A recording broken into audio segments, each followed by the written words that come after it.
First off, it's good that Ariel is smart enough to be able to understand that, you know what? This is a good topic to talk about. Good for him. Mm-hmm.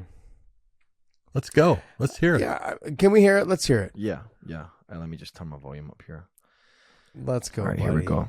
What have you been Just doing for the that? conversation, could you bring this up and not be laughed at? Vadim Nemkov versus 100%. Jamal Hill or Yuri? Yes. I know they fought back in the day, but long time ago. Johnny Eblin versus Alex Pereira? Yep. Yaroslav Amosov versus Leon Edwards as of right this moment? Usman Nurmagomedov versus Islam? Fuck, what a fight. Wouldn't happen, but yeah. Yes. Patricio Pippo versus Alex? Absolutely. And then, the 135 situation, if you want to talk about Sergio because he's a cast, like those, 5 guys? That's a pretty damn good lineup that they need to be proud of. Now, the issue is there's no star there, right? Like there's no box office draw. But I feel like for the first time in their history and for the first time ever, at least in the last decade plus since Pride went away, there's a promotion that can actually say, our champions can hang with your champions. And that's a big deal to me because it all starts with your champions. And obviously you got to do is there a huge demand for Jason Jackson versus Yaroslav Amosov? Maybe not. It falls off. It falls off after the champion. But the champions are special. Can we give them props on that? 100%. I agree with. Can I say something before we get into this? I think I agree with Ariel that finally there's a conversation to be had, but I think he also needs to give a lot of credit to Scott Coker because in that same process, do you remember that promotion called Strikeforce where those guys, we were having that same conversation at the moment the UFC bought them. We were having that conversation. Oh, Luke Rockhold versus Anderson or so-and-so versus so-and-so. Like there was that conversation to be had. There was Gilbert versus Benson at the time. Yeah. Because Gilbert had just won the third fight with you. And I'm not okay. I'm being honest. Wasn't a great decision, but he won it. So, and that fight actually was as soon as that sale went through. That was his first fight as against Benson. So it was nice that you were able to see it, And all of them you can take a look at. Daniel Cormier was the Grand Prix winner of the heavyweights. He was there. There was so many that he wasn't beating Kane though. He wasn't. No, I don't think he was beaten. I love DC to death. I love him. But you take a look at everything that was there, and you go, there was a lot of crossover where you could have said, could this champion hang with this champion? Absolutely. And it was proved just in the Gilbert versus Benson fight. That went to a split decision, and many people thought Gilbert won it. Yep. But I mean, you even had, look at T Wood and then Lawler, both came from Strikeforce. They both ended up being champions. I think that you're having this same conversation with the same damn promoter that ran that one is now doing the same thing here.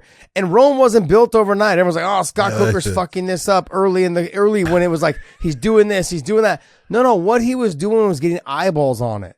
With the Kimbo thing and the data and the Hoist and the Ken and, he's got these guys that work for him now too. Like I see Hoist at a lot of events still helping to promote. And then I see other fighters that are still around helping to promote. Like Benson, I think will be somebody that I think you'll see at events promoting Bellator. And it's not just because his wife is there, it's because there's been a relationship that's been built. And Scott Coker really likes Benson Henderson. He's a great person and a role model for kids and the youth to look up to. I look at what Scott Coker has built with Strikeforce, and now it's taken some time, but he's done it again. And now he's got champions that the conversation could be had. Now, I did want to give a little jab, though, at this because... No jabs. I'm not being disrespectful. Okay. The conversation, though, and this is when I know that they really don't know what they're looking at. The Jason Jackson fight with Yaroslav Amosov is a damn good fight because that fight is more of a threat than the Logan Storley fight. Yeah, absolutely. But I think what they're saying is that many people are not going to get excited about that fight when you could look this at is true. Well, this is true. How people are going to get excited. And you've got to go and you got to be true to the fact that you have someone like Jason Jackson that's done everything he's supposed to do. He's won all these fights and he's next in line. You got to give him that shot. Jason Jackson deserves that shot. Go ahead. I think the fight that would have given him the clout to do that, and we ran back the Lima and MVP fight instead, was the Jason Jackson and MVP fight. That's the fight that I've always regretted that Bellator never did because Both of them are stand-up fighters, and Jason can wrestle a little bit, and then MVP is obviously someone who's a pain in the ass to hold down and get down. And so that fight would have been fire, and that would have given Jason, had he won, the power for the media or people to go, wow, okay, Get behind him a little bit more. Yeah. I'll get behind him more to see this fight. That's where I think we lacked in that one direction. But look, you've got to capitalize on certain fights. The Lima and MVP fight was something they had to capitalize on in the UK because there was a big draw for it. They had to do it. It made them a lot of money. It was a big time deal for them. Yeah. Outside of that, I mean, well, look, I know. Go ahead. What you really got? I give Ariel credit because he's bringing this up because look, it's true. When you look at can you match them across and say, hey, there's a serious question on who's going to win that matchup. Yeah.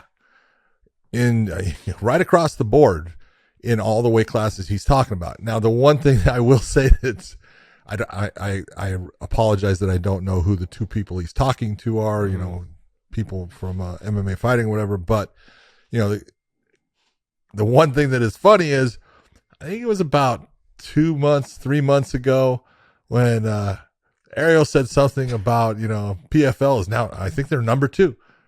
Really? Fancy advertisements and things like that don't make a promotion. Yeah. Fighters make the promotion. Signing Jake Paul does not make you the number 2. No. That's what that whole thing was surrounded around. Okay. That he has a relationship with Jake Paul. That's why that was said. Okay. Well, that makes sense. He's got to keep his relationship, and that's all fine. But I love the fact that he's honest enough to look and say, hey, let's take a look at this. Can you say this? And it's a serious comment. Yeah, it is. And you're going to get all the UFC, people that all they watch is the UFC. Okay. It's okay that it's bullshit. Okay.